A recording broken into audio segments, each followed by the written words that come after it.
Okay, we all have classy, fun names, and before we never really had a name, but I said, you know what, it's time we give Rocco a name for his movie segment. So we're calling it Around the Movie Block with The Rock. And here he is, Rocco Pasafuga. Thank you very much, Howie. The movie I have for you this week is one of the big movies of this past month, which is The Incredibles 2. It's directed by Brad Bird.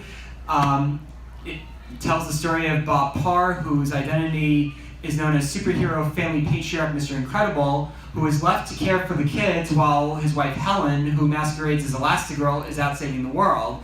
While The Incredibles is not one of, I would say, the best Pixar movies, it's one of the most popular, certainly. So this was definitely trotted out with a lot of anticipation and excitement. A lot of people, who loved the first Incredibles as kids, like they really got excited for this. And there's a lot. I feel like a lot of the big audience of this movie was those people that grew up with it more or less than the kids. And I feel like this movie really delivers on that. I mean, I tend to be very skeptical of sequels, but particularly because we've had so many superhero movies in the last couple of years, I had a lot of skepticism regarding superhero movies in general. But honestly, I feel like my attitude is sort of softened on this a little bit now, particularly this year. We've had some great superhero movies the last couple of months. We've had Black Panther, which is probably one of the best movies of the year so far. It's a phenomenal movie in its own right. And then we have the Avengers Infinity War, which is definitely one of the stronger Marvel movies on top of that. And with this movie, what makes this movie so great, in my opinion, is the fact that it's not just a superhero story.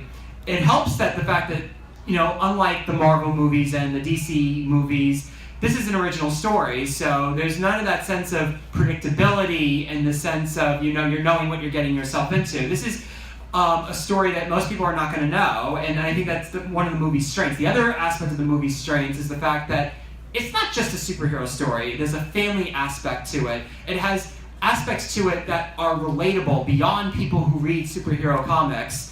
So I think what made the first movie and this movie so great, and I think it's one of the reasons why Pixar makes some of the best movies in general of the last couple of decades, is the fact that they know how to tell stories that are great character pieces first and great, action entertainment second. And I feel like this really has, all the hallmarks of that are with this movie. And it's incredible because a lot of the other Pixar has done sequels the last couple of years with Cars and with the Monsters movies.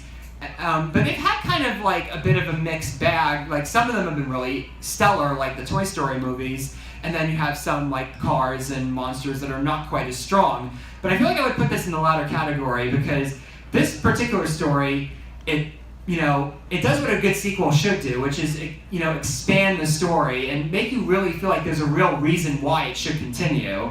And I feel like it really adds to the palette of the characters, and it makes you realize why you like the first movie in the first place. And it has like this strong sense of, like I said, it's all about the characters and about, peeling the further layers of what made people love the first one so much. And I feel like this checks all the boxes of what makes a great sequel. And like I said, people that are skeptics like me, that are not the biggest fans of superhero movies, or there's a sense of superhero fatigue setting in, I feel like this would give people a better open mind as to, well, one, why the superhero movies are pretty good stories as much as any other kind of movie coming out of Hollywood, but also a sense of why animated movies are not just movies for kids. I mean, beyond the fact that there's a lot of nostalgia behind The Incredibles, there's also a sense that this really deserved all of its, accolades, because it's really just a good story in general. And it goes back to why we love movies so much. It's about great story, it's about great characters, and I feel like all that is very, very important, and this definitely is one of the stronger Pixar movies. And it's kind of ironic because usually I'm thinking the original Pixar movies, the ones that don't have sequels, are, tend to be the stronger movies. But we're starting to see an opposite, where the sequels are actually starting to really hold their own as really strong stories in themselves. So I definitely think that this Pixar movie is definitely one of the stronger movies that we've seen in quite some time. And like I said, anybody who likes a really just a good strong movie, I think will like this. And I think that it doesn't hurt to watch the first movie and to enjoy the second one. And I think that there are a lot of people besides kids that will really enjoy this particular movie. So I definitely would give The Incredibles 2 4 out of 5 stars. So thank you. Oh wow, Rocco, really nice. All right, excellent. Here you go, buddy.